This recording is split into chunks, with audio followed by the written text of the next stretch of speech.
Good, guys. Welcome. Actually, in today's class or in this video, we shall be talking about how money came into existence. In today's class, we shall be understanding the evolution of money. Actually, it took money a process to be at where it is today. Because money now we are dealing with the digital form, and for us to better understand the digital form of money, we need to go back 11,000 years ago and understand where money came from. Okay, what is first of all is money? Money is anything on the London word anything generally acceptable as a medium of exchange. Money is anything generally acceptable as a means of exchange and a store of value. I hope you understand that. Money is anything generally acceptable as a means of exchange and a store of value. Now, money got characteristics. There are characteristics that qualify money to be called money. One, it must be durable. Money must be very strong. Second, money must be divisible. It must be divisible. Thirdly, money must be portable. It must be portable, guys. There must be portability. Good. Fourthly, money, it must be uniform. That means it must not be compared with other things. It must have its own uniqueness. Yeah, I hope you understand. Good. And second to the lastly, which is it must be limited in supply. These are the characteristics of money, guys. Money must be limited in supply. It must not just be everywhere. You cannot walk on the street and just pick money. So money must be limited in supply. And lastly, it must be acceptable. Money must be acceptable. Those are the characteristics of something to be called money. So now, for us to understand cryptocurrency perfectly, this digital form of money, we are supposed to go back from the origin of money to understand how we came into the digital form. So let's go back 11,000 years ago. 11,000 years ago, we were dealing with barter, trade by barter, the first form of money. Trade by barter. What was trade by barter? Trade by barter was just the exchange of goods and services. You have cow and I have pig. I need cow. I come and give you my pig and I take cow. That was just it. You have a pen and I have a remote. You have a pen and I have a remote. These three things we'll be dealing with: a pen, a remote, and a phone, guys. If in case you needed a pen, you come and exchange with me that have a remote, and I take a pen, you take a remote. But now, what was the problem of trade by barter? You can need a pen, but you come to exchange with me that have a remote. I don't need a pen. You understand? So now, means that I need but a phone. So you that needed a remote, that you got a pen, you are supposed to go and look for a phone that me I need. So you're going to go and look for a third party that have a phone and exchange and come and give me. And maybe by the time you are coming to give me that phone that was having a remote, I have already exchanged remote with another person. So that was a problem that way trade by barter was facing. Trade by barter faced the problem of double coincidence of one. Double coincidence of one. Like seriously, that was a very big problem. Secondly, we have portability. It was not easy to carry our goods. You have one bag of rice from the north and bring it to the south to exchange. So there was a problem of portability. It was difficult for trade by barter to continue as a means of exchange, guys. The second form of money now came into existence because of the failure of trade by barter, which was called the commodity money. We have a commodity money. Commodity money is simply money like a value, things that had value, like goat, cow, grains. They were things that had value, they were commodities that had value. So people need to remember money is anything acceptable. So if it is acceptable, it's considered as money. So those animals, those grains, those things were so those commodities were so valuable and people took it as money. People gave them importance, so they were using it as money. But now the problem was that if in case, for example, I need a phone and I have a remote, I was supposed to take this remote and go and exchange with a cow or with a goat or with a grain or with a salt, whatever thing. and I carry that salt and come and give the person that have this phone, and I take this phone from that person. You understand? So now, the problem of durability. You can have a cow, and by the time you're going to exchange your remote with that cow, and you're coming with that cow, the cow falls on the road and die. The goat fall on the road and die. You have lost your money. You have lost your money. Same thing with salt or whatever, Gary. You go and take a carry that Gary with that salt, and you're coming, rain fall on you. So you lose that money. So that was a problem of commodity money. So next, after that, now we came to they call what? Cowrie share. They call it cowrie share, guys. Cowrie share came into existence to replace commodity money. And why was cowrie shares look very important? Because it was valuable, because they say cowrie share have the shape of the private part of a woman.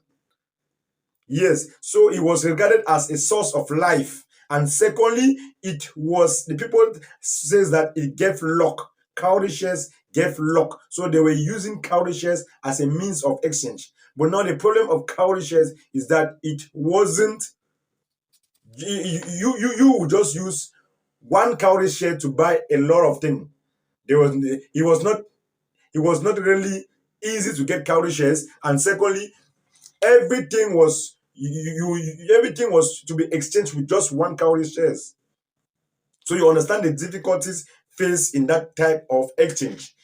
Good. So cowrie shares failed people, and now people will left from cowrie shares now to gold and silver. When people began to understand that gold and silver is like the sun and the moon, very important. Gold and silver carried importance. So now people gave the importance on gold and silver. But now the problem of gold and silver was that it was not secured. It was not easy to carry gold and silver from one place to another. Like seriously, it was not easy to carry gold and silver from one place to another. So for that reason, gold and silver was failing the people. So, but the goldsmith, the people that can break the golds into particles and whatever they can do. The goldsmith are the miners, or the people that they can break the golds down, or they can store the gold. So they came and created safe, because since gold was insecure because of its shiny nature, thieves could break into your house and carry. Thief would attack you at any time and take your gold. So goldsmith came and created safe and asked people to come and save their gold with them. So people carried their golds, and when I was saving it with a goldsmith, and a goldsmith now was issuing them receipt. He was issuing them receipt as a point explaining that he got their goals as a proof to show that he is having their goals in that they are having their goals with him. So this receipt now was later now used as a means of exchange. People went out with a receipt, bought with a receipt as a proof. So that receipt was backed by gold with the goldsmith. So that receipt had importance. So when you want to buy anything at that point in time, you carry that receipt and go with it. You carry that receipt and go with it, and you tell the person, if anytime the person want the gold, let the person take that receipt to the gold mill, to the gold miner, or to the goldsmith. And the goldsmith is going to give him or her the gold, because that receipt proof that this person got gold in that stock. So now the importance, people were not even going even to carry the gold. People wanted to borrow money, you go to the goldsmith is going to issue a receipt, you go and do a transaction, you come and pay your interest. So people were not even asking gold again. Gold was just stocking with the goldsmith, since this receipt was being backed by the gold. So the receipt had importance. So it was needless to go and carry gold again and be moving around with it. We were just moving with a receipt. That was when the head of the government was open. That was when the government eyes open and say, seriously, so we can embrace paper money. So we can take paper and put value on it, and people will accept it as well. So all governments now begin to create their own money. That's why we have the euro, the dollars, the pounds, the yen, the Canadian dollars, and wherever, and the franc CFA, the naira, and the rest. They created now their own currency, being backed now by gold, but later now backed by their own country resources. So because the paper money, the receipt was backed by gold with the goldsmith, Now the countries create their own paper money, which was backed by their own resources. Now paper money begin to circulate now, and people begin to give it importance. Remember, money is anything that is acceptable as a means of exchange. Remember that definition. Okay, so good. So money is just a paper. What we are using now is just paper. It is not money. It is just because we gave it value. So stop killing yourself for that paper. Stop killing yourself for that paper. You gave it value, so you can take all the value from it. So if you understand this psychology behind money, you will not be killing yourself, but you will be looking for value. Value. Kill yourself behind value. Don't kill yourself behind paper. Like seriously, that's what they say. If you want to make money, go after value. Don't go after paper. Don't look at the money. Don't go after the money. Go and look for value. Invest on yourself, and money will come by itself, because money follow value. Value don't follow money. Money follow value. So go after value and money will come. Money, we give money importance. Money is less important. Money is nothing, but we give the young man value. Okay, good. I hope you understand what I'm trying to say. So now the government also failed. Or paper money failed us. Paper money failed us in the sense that since government was regulating it with, there was what we call inflation. Inflation later came and gave money no value, because the government now was greedy. Man with greed. The government now created money in abundance, more than what it was needed. More than what it was needed. So the government paper money loses value. Paper money lose its value. There was now what we call hyperinflation. There was inflation, and most countries are still facing it today. There are countries after the First World War that the money you could use to buy firewood and cook a pot of food is the same money that you can use that quantity and burn it and put fire on it and put that pot on it and cook the same pot. That means money lose its value. You carry money like this to go and buy something very small. So money was just everywhere because of inflation or because of the greed of the government. I hope you understand. Good. Now, so money have another problem. Remember, money must be scarce. That's one of the characteristics of money. But now money is everywhere because of inflation or because of the creation of without regulation.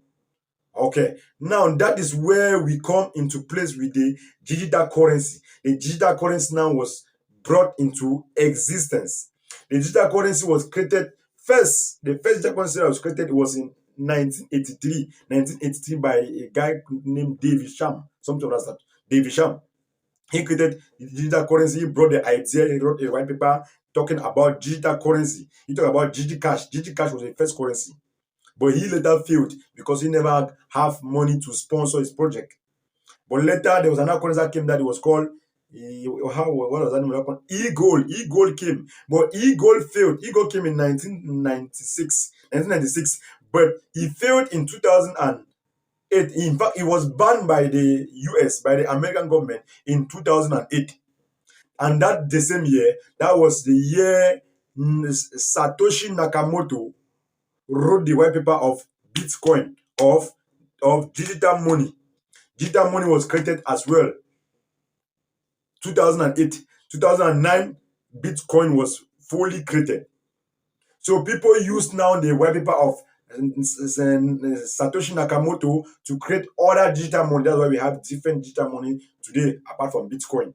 But that's why we are recognizing Bitcoin as a mother of all currency, because it was the first money that was created, guys. Bitcoin was the first money that was created. That's why it's being regarded as a mother currency, and that's why it is pulling most of the other currency. All the other currency, most of the other currencies are called altcoins, and they were created from the idea behind the white paper of Bitcoin. So now Bitcoin as Bitcoin was created, as digital money was created, Bitcoin was supposed to be was the total number of Bitcoin to solve that inflation problem. It was supposed to be 21 million. Bitcoin is supposed to be in circulation, 21 million of its quantity in circulation, and it never came at once, and it is coming gradually. That means when it was created, the miners who are the people that validate transaction on the blockchain. So they were compensated 50 Bitcoin after 10 minutes. They were compensated 50 Bitcoin after 10 minutes. So after 4 years, they are to be reduced. They reduce the quantity by half. After what they call halving, BTC halving. So after 4 years, BTC will be hive. So 2009, 9, 10, 11, 12, 13, it was hive. So after 4 years, it's been hive from 50 to 25, from 25 to 12 to 12 to 12, from 25 to 12, and from 12 to 6. Well, presently we are at 6.12 or 6.24. So it's been hive in the middle. Hiving means that dividing what they are compensating the miners with in order to reduce the circulation. Because when the miners are sending are giving are mining BTC and sending into a circulation, they are being compensated for validation of transaction on the blockchain. So what is happening now? What we are expecting next year, 2024, will be another halving taking place. There will be another halving taking place. That means the payment of the miners will be reduced to 3.12 BTC, something like that. 3.12. So imagine. So the scarcity of BTC will be more high, and people will be scrambling to get BTC. And that is what is going to push the price of BTC. Scarcity and mad rush, and giving it more value, because people will be aware more and more about the digital currency and BTC in particular, because BTC is a model of the currency and it will be like pulling all other currencies. That's why we are saying, if you want to enter into this industry now, this is the right time. This is the perfect period to enter into cryptocurrency or into digital currency, because it is really doing something with the world. It will unify the world to speak one language. You can get into BTC now. You can get into investment into cryptocurrency just by investing your $10, $20, $50, $100 every week, every month, or every day, depending on your source of income. You'll be investing. By the end of halving, end of 2024, you'll be making good money. So we are expecting the halving to take place April 2024. So if you are watching this video or you are part of this class, you have joined this class because you are interested in learning about crypto, or you're a crypto lover. You are enthusiastic about crypto. You want to know more about it, because it's something you cannot run from it. And before you understand it, you need to go and understand the beginning of money, from trade by barter, the origin of money. And that's what we have just explained. I hope you better understand. But if you have any question, if you are watching it on my YouTube channel, you can leave a comment in the comment section. If you are watching it from any platform or from our group, our free training group or a paid training group, whatever way you are watching this video, guys, ask me any question after this, and we are going to be asking you, and we can share good coins that you can as well buy and keep or build your portfolio while waiting for the halving come 6 months time. Yeah, like seriously, it's not too far, guys. You need to be preparing right now. The time is now. Be your portfolio now. Be your standard. Be your life now. Next year, you should be among the people that are jubilating that they invested or they took advantage of time, because time is very important in building wealth. Okay, guys, I hope you understand more better. In our next video, we'll be talking about the different ways to make money with cryptocurrency, because cryptocurrency have different ways you can make money with. Like seriously, just stay tuned and remember to subscribe if you are watching this from my channel, Ask for Hustle. If you are an old subscriber, welcome back, and remember to like and comment any question you have. Just comment BTC, comment I'm in it, I'm building my portfolio. Whatever you want to comment, guys, comment, ask me questions. Remember, scammers will be in the comment section, leaving their numbers, ask you to do one or two. Guys, forget about those people. I will never paste my number in the comment section. If I got to paste my number on my WhatsApp group, it is in the description. So go to the description and take my number or join my group. Let's make money in this crypto industry together. Knowledge is power. Learning it is power. because people are refusing it. People are saying BTC is a scam. People are saying crypto is a scam. Guys, they have no choice, but they must embrace it in the nearest future, because this is a future. This is a one language that is coming to unify the world, and you can't avoid it. With all that said, guys, I love you. It's a boy Extra for Hustle. Stay subscribed